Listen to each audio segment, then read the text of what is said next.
আপনি কি জানেন আপনার প্রিয় গেম পাবজি, ফোর্টনাইট বা লিগ অফ লেজেন্ডসের পেছনে কোন শক্তি কাজ করছে?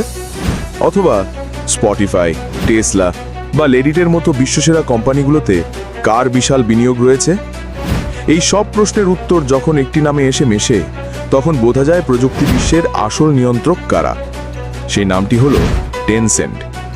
অ্যাপল বা গুগলের মতো কোম্পানিগুলো নিজেদের পণ্য দিয়ে পরিচিতি তৈরি করে, কিন্তু টেনসেন্ট পরিচিতি গড়েছে বিশ্বের সবচেয়ে সফল কোম্পানিগুলোকে নিজের ছাতার নিচে এনে। এটি কেবল একটি প্রযুক্তি কোম্পানি নয়, এটি এক গ্লোবাল ইনভেস্টমেন্ট পাওয়ার হাউস, যা পর্দার আড়াল থেকে নীরবে ডিজিটাল অর্থনীতির দাবাচ্ছক সাজিয়ে চলেছে, যার বিস্তার আমাদের ধারণারও বাইরে। কার্যক্রম ছড়িয়ে আছে গেমিং, সোশ্যাল মিডিয়া, ফিনটেক, বিনোদন, ইলেকট্রিক গাড়ি। এমন কোনো শিল্প নেই যেখানে টেনসেন্টের ছোঁয়া লাগেনি। বিশ্বের অনেক জায়গায় টেনসেন্ট হয়তো আপনার অজান্তেই আপনার জীবনকে প্রভাবিত করছে, কিন্তু এর নিজ দেশ চীনে দৃশ্যটা একেবারেই ভিন্ন। সেখানে টেনসেন্ট একচেটিয়া রাজত্ব করে।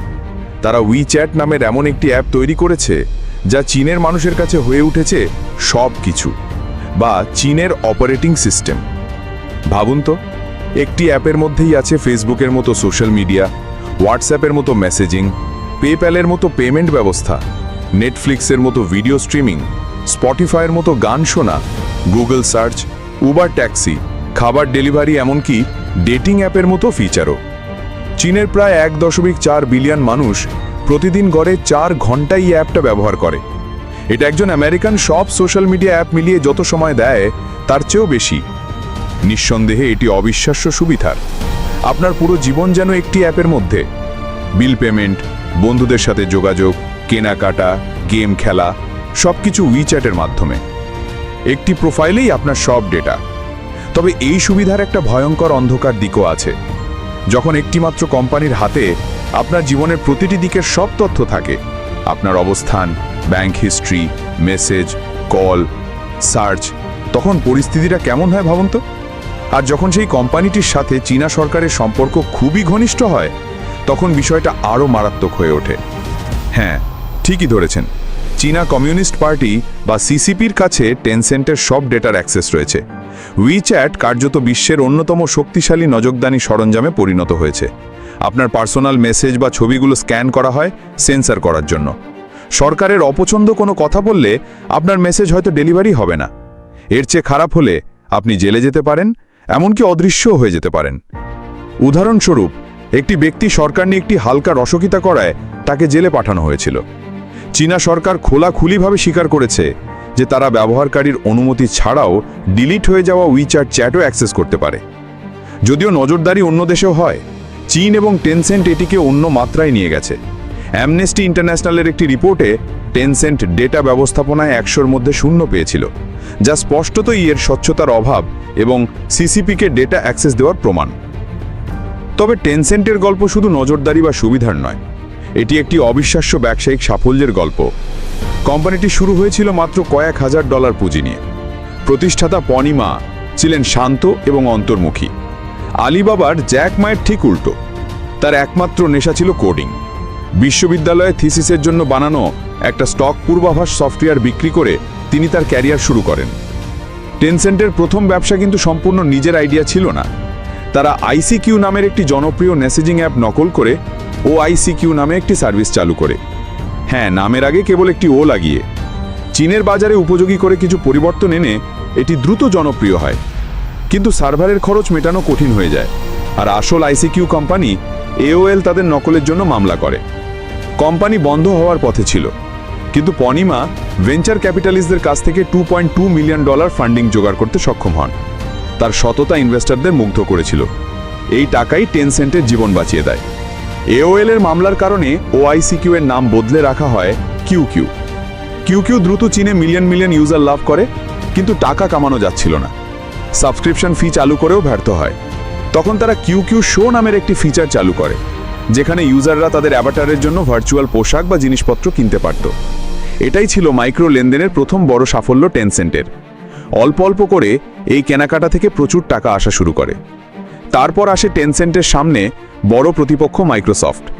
তারা চীনে তাদের MSN চ্যাট সার্ভিসের মাধ্যমে বাজার ধরতে চেয়েছিল। মাইক্রোসফটের বিশাল সম্পদ ছিল, কিন্তু টেনসেন্ট তাদের চেয়ে ভাদ্যি গতিতে নতুন ফিচার যোগ করতে পারত এবং চীনের বাজারের প্রয়োজনগুলো ভালোভাবে বুঝত। আমলাতন্ত্রের জন্য মাইক্রোসফটের সিদ্ধান্ত গ্রহণ ধীর ছিল, টেনসেন্ট সেখানে ক্ষিপ্র ছিল। এই যুদ্ধে টেনসেন্ট জয়ী হয় এবং চীনে চ্যাট মার্কেটে একচেটিয়া প্রাধান্য প্রতিষ্ঠা করে। কিউকিউ যখন বিশাল জনপ্রিয় হয়ে ওঠে, টেনসেন্ট বুঝতে পারল শুধু চ্যাটিং অ্যাপ হয়ে থাকলে চলবে না। তারা গেমিং, নিউজ সহ নানা সার্ভিস কিউকিউর সাথে যোগ করতে শুরু করে। যেহেতু চীনা ইন্টারনেট ফায়ারওয়াল বিদেশি কোম্পানিগুলোকে সরাসরি প্রবেশ করতে বাধা দিত, টেনসেন্ট বিদেশি গেম বা সার্ভিসের সাথে অংশীদার হয়ে সেগুলোকে চীনে নিয়ে আসত, যা তাদের জন্য খুব লাভজনক ছিল। তবে তারা শুধু অংশীদারিত্বই করত না, সুযোগ পেলে নকলও করত। কিহু নামের একটি সিকিউরিটি কোম্পানির জনপ্রিয় অ্যান্টিভাইরাস নকল করে টেনসেন্ট কিউকিউ ডক্টর চালু করে। কিহু প্রতিবাদ করলে টেনসেন্ট তাদের অ্যাপ এমনভাবে পরিবর্তন করে যে কিহু সফটওয়্যার থাকলে কিউকিউ কাজ করবে না। ইউজারদের বেছে নিতে হয়েছিল এবং বেশিরভাগই কিউকিউ ছেড়ে যেতে পারেনি। এইভাবেই টেনসেন্ট প্রতিদ্বন্দ্বীদের সরিয়ে দিয়ে বাজার দখল করত।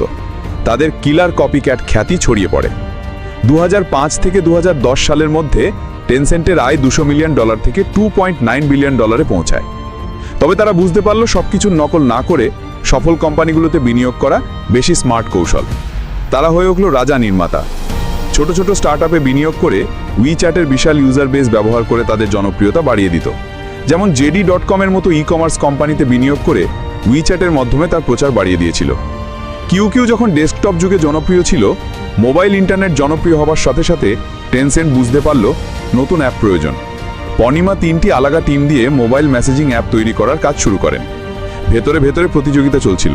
এটাই ছিল টেনসেন্টের শার্ক ওম কালচার। নিজেদের মধ্যে প্রতিযোগিতা করে বেস্ট আইডিয়াটা টিকে থাকবে। এই প্রতিযোগিতা থেকেই জন্ম নেয় উইচ্যাট। এটি ছিল মূলত হোয়াটসঅ্যাপ বা কিকের মতো অ্যাপের নকল। তবে এটি দ্রুত জনপ্রিয় হয়, বিশেষ করে পুশ টু টক ফিচারের মাধ্যমে, যা ভয়েস মেসেজকে টেক্সটে রূপান্তরিত করত। এটিও অন্য একটি অ্যাপ টকবক্স থেকে নকল করা হয়েছিল। উইচ্যাট শুধু মেসেজিং অ্যাপ হয়ে থাকেনি, moments, public accounts, friends nearby, ডেটিংয়ের মতো ফিচার যোগ করা হয়। 2013 সালে চীনের নববর্ষে রেড প্যাকেট ফিচারটি আসে এবং এটি সুপারহিট হয়। এর মাধ্যমে টেনসেন্ট মোবাইল পেমেন্টের বিশাল সম্ভাবনা বুঝতে পারে এবং উইচ্যাট পে চালু করে। এটি চীনের মানুষের পেমেন্টের ধরন বদলে দেয়। 2017 সালে আসে উইচ্যাটের সবচেয়ে গুরুত্বপূর্ণ ফিচার, মিনি প্রোগ্রামস। এটি ইউজারদের উইচ্যাটের ভেতরে হাজার হাজার অন্য অ্যাপ ব্যবহার করার সুযোগ দেয়। এর মানে আলাদা করে অ্যাপ স্টোর থেকে কিছু ডাউনলোড করার দরকার নেই। রেস্টুরেন্টের মেনু দেখা, ট্যাক্সি বুক করা, খাবার অর্ডার করা, সব উইচ্যাটের মধ্যে। এর ফলে টেনসেন্ট কার্যত অন্য ব্যবসার জন্য গেটওয়ে হয়ে যায় এবং তাদের মিনি প্রোগ্রাম থেকে আয়ের অংশ নিতে শুরু করে। উইচ্যাট চীনে এতটাই অবিচ্ছেদ্য হয়ে গেছে যে এটি ছাড়া চীনের মানুষের জীবন প্রায় অচল। কিন্তু তাহলে এটি বিশ্বের অন্য কোথাও এত জনপ্রিয় কেন নয়? এর প্রধান কারণ হলো সেই নজরদারি আর সেন্সরশিপের ভয়। চীনা সরকারের কাছে ডেটা অ্যাক্সেসের বিষয়টি অনেক দেশের ব্যবহারকারীদের জন্য ভীতিকর। চীনের বাইরের উইচ্যাট ব্যবহারকারীদের মেসেজও সেন্সর করা হয় বলে রিপোর্ট আছে। অন্যান্য দেশে ইতিমধ্যেই জনপ্রিয় অ্যাপ আছে, আর উইচ্যাট চীনা বাজারের জন্য বিশেষভাবে তৈরি হওয়ায় অন্য দেশে এটি সেভাবে মানিয়ে নিতে পারেনি। টেনসেন্ট চেষ্টা করেছিল, মেসির মতো তারকা দিয়ে বিজ্ঞাপনও দিয়েছিল, কিন্তু হোয়াটসঅ্যাপ, ফেসবুক, টেলিগ্রামের মতো অ্যাপের সাথে পাল্লা দিতে পারেনি। যদিও উইচ্যাট সেভাবে বিশ্বজয় করতে পারেনি, টেনসেন্টের বিশ্বব্যাপী প্রভাব এসেছে তাদের বিনিয়োগের মাধ্যমে। তারা বিশ্বের বৃহত্তম গেমিং কোম্পানিগুলির একটি। রায়ট গেমস, এপিক গেমস সহ অনেক বড় গেমিং কোম্পানির মালিকানায় তাদের অংশ আছে। এছাড়া টেসলা, রেডিট, ডিসকর্ডের মতো কোম্পানির শেয়ার কিনে তারা বিশ্বজুড়ে তাদের প্রভাব বিস্তার করেছে। এই প্রভাব কখনো কখনো স্পষ্ট হয়ে ওঠে। যেমন টেনসেন্টের অংশীদার ব্লিজার্ড একটি গেমিং টুর্নামেন্টে হংকংয়ের গণতন্ত্রপন্থী প্রতিবাদ সমর্থনকারী এক গেমারকে নিষিদ্ধ করেছিল। এনবিএর সাথে টেনসেন্টের চুক্তির সময় হিউস্টন রকেটসের একজন ম্যানেজার হংকংয়ের সমর্থনে টুইট করলে টেনসেন্ট তার দলের ম্যাচ স্ট্রিম করা বন্ধ করে দেয়। ম্যানেজার ক্ষমা চাইতে বাধ্য হন। এর থেকেই বোঝা যায় চীনা সরকার টেনসেন্টের মাধ্যমে বাইরের বিষয়গুলোতেও প্রভাব খাটানোর চেষ্টা করে। তবে সম্প্রতি টেনসেন্টের সবচেয়ে বড় চ্যালেঞ্জ এসেছে চীনের নিজের সরকারের কাছ থেকে। 2019-20 সাল থেকে চীনা সরকার প্রযুক্তি কোম্পানিগুলোর ওপর ক্র্যাকডাউন শুরু করে। জ্যাক মা সরকারের সমালোচনা করতেই তার কোম্পানির ওপর আঘাত আসে, আর এরপরই টেনসেন্ট সহ অন্যান্য টেক জায়ান্টসদের ওপরও নজর পড়ে। সরকার মনে করেছে এই কোম্পানিগুলো খুব বেশি শক্তিশালী হয়ে গেছে এবং সাধারণ সমৃদ্ধির পথে বাধা। গেমিংয়ে আসক্তি, ডেটা সুরক্ষা নিয়ে উদ্বেগ দেখিয়ে সরকার নতুন নিয়ম আনে।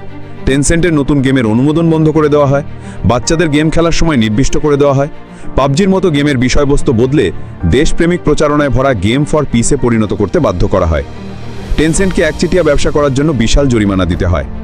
এই ক্র্যাকডাউনের ফলে টেনসেন্টের বাজার মূল্য শত শত বিলিয়ন ডলার কমে গেছে। পনি মাকেও নীরব থাকতে দেখা গেছে।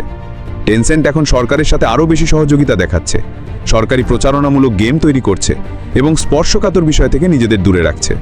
টেনসেন্টের গল্পটি একটি জটিল কাহিনী। একদিকে এটি অসাধারণ উদ্ভাবন, যেমন উইচ্যাট পে, মিনি প্রোগ্রাম এবং ব্যবসায়িক দক্ষতার উদাহরণ। ছোট একটি স্টার্টআপ থেকে বিশ্বের অন্যতম বৃহৎ কোম্পানিতে পরিণত হওয়াটা সত্যিই চমকপ্রদ। কিন্তু অন্যদিকে এর রয়েছে একচেটিয়া ব্যবসায়িক কৌশল, নকল করার প্রবণতা এবং সবচেয়ে গুরুত্বপূর্ণ চীনা সরকারের সাথে এর ঘনিষ্ঠ সম্পর্ক, যা গোপনীয়তা, নজরদারি এবং সেন্সরশিপের প্রশ্ন উত্থাপন করে। ভবিষ্যতে টেনসেন্ট কি করবে? তারা কি মেটাভার্সের মতো নতুন ক্ষেত্রে নেতৃত্ব দেবে, নাকি সরকারের নিয়ন্ত্রণে থেকে কেবল চীনের ভেতরেই নিজেদের শক্তিশালী রাখবে আর বিদেশে শুধু বিনিয়োগ চালিয়ে যাবে? এই প্রশ্নের উত্তর হয়তো সময়ের সাথে সাথে জানা যাবে। তবে টেনসেন্টের যাত্রা আমাদের মনে করিয়ে দেয় যে আধুনিক প্রযুক্তি এবং ভূ রাজনীতি কতটা নিবিড়ভাবে জড়িত। টেনসেন্টের গল্প একটি বিশাল, প্রভাব বিস্তারকারী এবং বিতর্কিত কর্পোরেশনের গল্প।